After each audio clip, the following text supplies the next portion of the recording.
रामगंगा में डूबने से भमोरा और सिरौली में 5 लोगों की मौत, परिवारों में मचा कोहराम।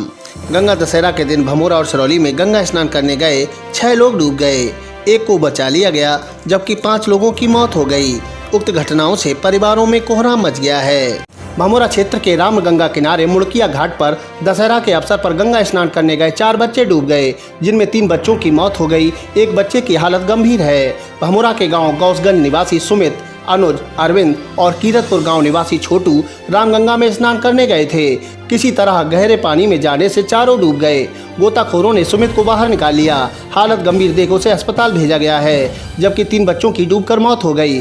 चारों बालकों की उम्र 10 से 15 वर्ष के बीच बताई गई है। मौके पर पहुंची पुलिस ने शवों को पोस्टमार्टम के लिए भेजा है। सिरौली के शिवपुरी स्थित कैलाशगिरी रामगंगा घाट पर गंगा स्नान करने गए 2 युवक डूब गए। गोताखोरों ने रेस्क्यू कर दोनों को बाहर निकाल लिया। एक की मौके पर ही मौत हो गई, जबकि दूसरे को उपचार के लिए स्थानीय चिकित्सक के पास ले गए, जहां चिकित्सक ने उसे मृत घोषित कर दिया। स्थानीय लोगों ने बताया कि दशहरा के अवसर पर सिरौली के गुरगांव निवासी 19 वर्षीय आकाश चौहान और 25 वर्षीय हरेंद्र यादव गंगा स्नान करने गए थे।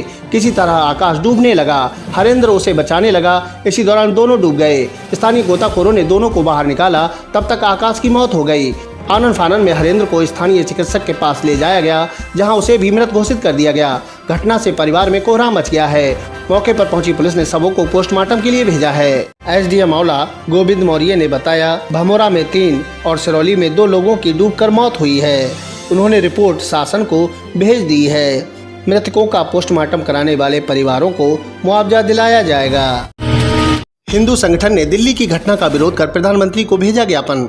अंतर्राष्ट्रीय हिंदू परिषद राष्ट्रीय बजरंग दल की औला इकाई ने प्रधानमंत्री के नाम एक ज्ञापन एसडीएम औला को सौंपा है। संगठन पदाधिकारियों ने दिल्ली में लव जिहाद को लेकर की गई किशोरी की निर्मम हत्या का विरोध कर प्रदर्शन किया और दोषी को फांसी की सजा दिलाने की मांग की। पदाधिकारियों ने नाबालिग को मौत के घाट उतारने वाले साहिल के खिलाफ फास्ट ट्रैक कोर्ट में सुनवाई कर फांसी की सजा देने, जिहाद की शिक्षा देने वाले और उन्हें फंडिंग करने वाले संस्थान व धार्मिक स्थलों की जांच कर उन पर पूर्णतया प्रतिबंध लगाने की मांग की। इस दौरान जिला अध्यक्ष अमित शर्मा, विभागाध्यक्ष सुनील गुप्ता, उषा सतीजा, राधा कृष्ण माहेश्वरी, नीलेश सिंह, कृष्ण मुरारी शर्मा, उमेंद्र सिंह चौहान, व्यापारी नेता अमित शर्मा, आशु पंडित, आकाश राजपूत, सुनील सागर, सिद्धांत तिवारी, दीपक कठेरिया, ऋषभ सिंह, राजेश मौर्य, रिंकू कश्यप आदि मौजूद रहे। सबसे पहले बहुत अफसोस के साथ ये कहना चाहूँगी कि बिटिया के साथ जो हुआ, कहते हैं बहन और बेटी साझे की होती है, भले भी किसी धर्म की हो किसी जाति की। और जो बिटिया के साथ वो इतना गलत हुआ है कि मैंने वो वीडियो देखा है मैंने, वो किस तरह से उसको चाकुओं से गोदा जा रहा है, पत्थरों से मारा जा रहा है और वो सर पकड़ के बैठी हुई है। लोग निकल रहे हैं, क्या 4 लोग मिलकर उस अपराधी को नहीं पकड़ सकते थे? ये सब प्री प्लान किया जा रहा है कि लव जिहाद में हिंदू लड़कियों को फंसाया जाए, उन्हें मारा जाए या ले जाया जाए। देखिए, प्रशासन वहां का बिल्कुल ढीला है। केजरीवाल सरकार इतनी ढीली है कि वो कुछ कर ही नहीं रही है, बल्कि उसको बढ़ावा दे रही है। केंद्र सरकार वहां तब तक नहीं हस्तक्षेप करती जब तक राज्य सरकार की स्वीकृति ना हो। और राज्य सरकार वहां की निकम्मी, बेईमान, चोर और गुंडागर्दी इसमें सबसे आगे। तो अब क्या मांग कर रहे हो आप? मैं ये मांग करूंगी कि उसको मारने वाले को तुरंत चौराहे पर खड़े होकर फांसी दी जाए, जिससे कि उसको देखने वाले के रोंगटे खड़े हो जाएं और आगे सीख मिले उनको। मामला यह है कि कल सूचना प्राप्त हुई कि दिल्ली शासित प्रदेश है, हमारे भारत देश की राजधानी है, और इतना बड़ा कृत्य किया है साहिल नाम के एक अपराधी ने।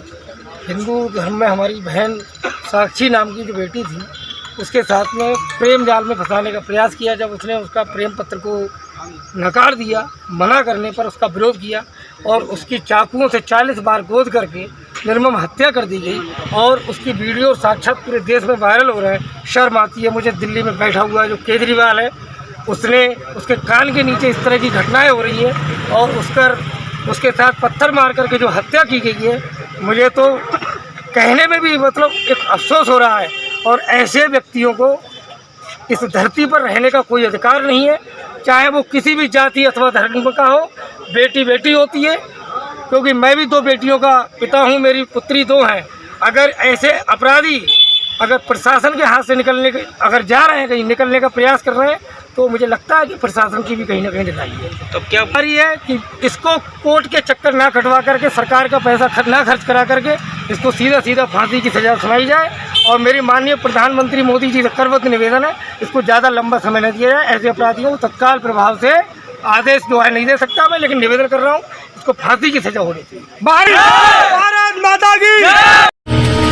संदिग्ध अवस्था में विवाहिता की मौत, 6 ससुरालियों पर रिपोर्ट दर्ज। औला के गांव रामनगर में एक विवाहिता की संदिग्ध अवस्था में मौत हो गई। मां के पक्ष ने ससुरालियों पर दहेज हत्या का आरोप लगाया है। पुलिस ने सबको कब्जे में लेकर पोस्टमार्टम के लिए भेजकर 6 ससुरालियों के खिलाफ रिपोर्ट दर्ज की है।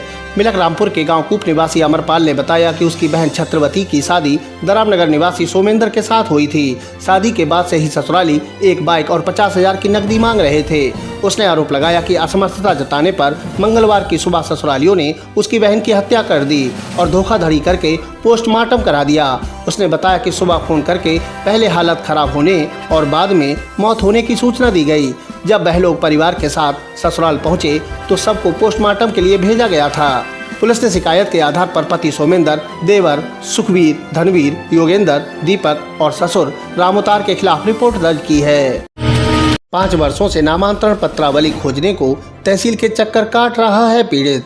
औला के गांव रामनगर निवासी गुलशेर अली ने बताया उसकी अपनी पत्नी चंदा बेगम के नाम से नामांतरण पत्रावली उत्तर प्रदेश राजस्व संहिता न्यायालय अपर आयुक्त न्यायिक बरेली मंडल के आदेश सहित 15 फरवरी 2018 को नायब तहसीलदार सिरौली औला के न्यायालय से फरीदपुर भेजी गई थी। आपत्तिकर्ता ने उप जिलाधिकारी औला न्यायालय में अपील दायर कर दी, जो कि विचाराधीन है। पत्रावली 2018 से तलब की जा रही है। कई बार मांग पत्र भेजे जाने के बावजूद भी आज तक नहीं भेजी गई। उसने स्वयं भी जाकर देखा परंतु पता नहीं चल सका। उसने बताया कि वह चक्कर काट काट कर थक चुका है। उसने न्यायालय की पत्रावली खोजने की मांग कर एसडीएम औला से गुहार लगाई है। यज्ञ के साथ गायत्री जयंती व गंगा दशहरा कार्यक्रम का हुआ समापन। औला नगर के गायत्री शक्तिपीठ स्थल पर गायत्री जयंती एवं गंगा दशहरा कार्यक्रम का समापन गायत्री यज्ञ के साथ हुआ।